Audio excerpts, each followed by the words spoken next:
अगर एक ऐसा दौर हो जब भारत के पास न ज़्यादा पैसा था न एडवांस टेक्नोलॉजी, और अगर एक ऐसा समय हो जब दुनिया भारत को एक विकासशील देश के रूप में देखती थी, और वही समय भारत अचानक एक ऐसा कदम उठा ले जो पूरी दुनिया को हैरान कर दे, तो सोचो वो पल कितना बड़ा रहा होगा। हेलो दोस्तों, मैं करण किशोर, आपका स्वागत है हमारे चैनल पर। ये कहानी भारत की पहली अंतरिक्ष उड़ान की, एक ऐसे मिशन की जिसने देश की किस्मत बदल दी, और उस मिशन का नाम था आर्यभट्ट। जी हाँ, लेकिन क्या ये सफर इतना आसान था?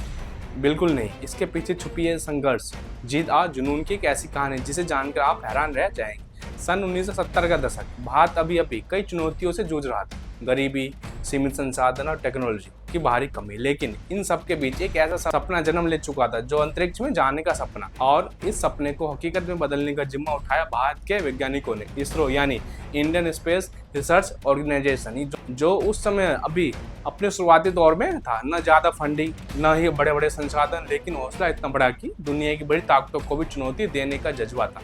डॉक्टर विक्रम साराभाई, जिन्हें भारत के अंतरिक्ष कार्यक्रम का जनक कहा जाता है, उन्होंने इस सपने की नींव रखी। उन्होंने कहा था कि अगर भारत को आगे बढ़ना है तो उसे अंतरिक्ष तकनीक में आगे आना ही होगा, और यहीं से शुरू हुआ आर्यभट्ट मिशन का सफर। भारत ने फैसला किया कि वो अपना पहला उपग्रह बनाएगा, लेकिन सबसे बड़ी चुनौती थी लॉन्च कैसे किया जाए। उस समय भारत के पास खुद का लॉन्च व्हीकल नहीं था। ऐसे में भारत ने सोवियत संघ से मदद ली। सोवियत यूनियन उस समय अंतरिक्ष तकनीक में काफी आगे था और उसने भारत का साथ दिया। लेकिन ध्यान देने वाली बात यह है कि लॉन्च भले ही सोवियत संघ ने किया हो, लेकिन उपग्रह पूरी तरह भारत के वैज्ञानिकों ने बनाया था। आर्यभट्ट का डिजाइन बेहद खास था। यह एक 26 फेस वाला पॉलीहेड्रॉन था, यानी एक बहुमंजिल रचना जो इसे अंतरिक्ष में स्थिर रखने में मदद करता था। इसका वजन लगभग 360 किलोग्राम था, और इसमें कई वैज्ञानिक उपकरण लगाए गए थे जिनका उद्देश्य था अंतरिक्ष और खगोल विज्ञान से जुड़े महत्वपूर्ण डेटा इकट्ठा करना। इस उपग्रह का नाम महान गणितज्ञ और खगोल शास्त्री आर्यभट्ट के नाम पर रखा गया, जिन्होंने सदियों पहले ही अंतरिक्ष के कई रहस्यों को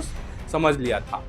19 अप्रैल 1975 वो ऐतिहासिक दिन जब आर्यभट्ट को सोवियत संघ के कापुस्तिन यार लॉन्च साइट से अंतरिक्ष में भेजा गया। जैसे ही रॉकेट ने उड़ान भरी, भारत के करोड़ों लोगों को की सांसें थम गया, और कुछ ही पलों में भारत अंतरिक्ष में पहुंच चुका था। यह सिर्फ एक लॉन्च नहीं था, यह भारत के आत्मविश्वास का जन्म था। पूरे देश में खुशी की लहर दौड़ गई। वैज्ञानिकों के सालों की मेहनत रंग लाई, और लेकिन कहानी खत्म नहीं होती। असल चुनौती तो अब शुरू हुई थी। आर्यभट्ट ने अंतरिक्ष में पहुंचकर अपने मिशन पर काम शुरू किया। इसने एक्सरे, एस्ट्रोनॉमी और सोलर फिजिक्स से जुड़े कई महत्वपूर्ण डेटा भेजे, लेकिन कुछ ही दिनों बाद एक तकनीकी खराबी आ गई। पावर फेलियर के कारण उपग्रह का संपर्क टूट गया। अब सवाल उठने लगे कि क्या ये मिशन असफल हो गया? लेकिन सच्चाई इससे बिल्कुल अलग थी, क्योंकि इस छोटे से मिशन ने भारत को वो सिखाया जो किसी किताब से नहीं सीखा जा सकता था।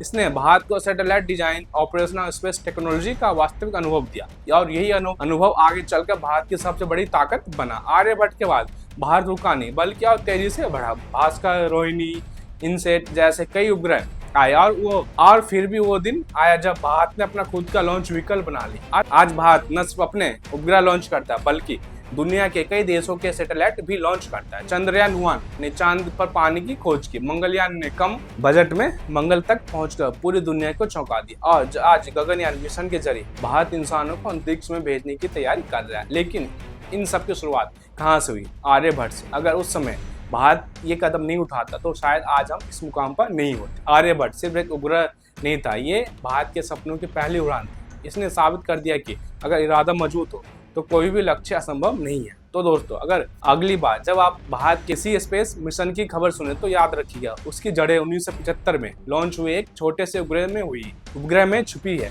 जिसने देश को उड़ाना सिखाया और दुनिया को यह दिखा दिया कि भारत अब रुकने वाला नहीं है। धन्यवाद।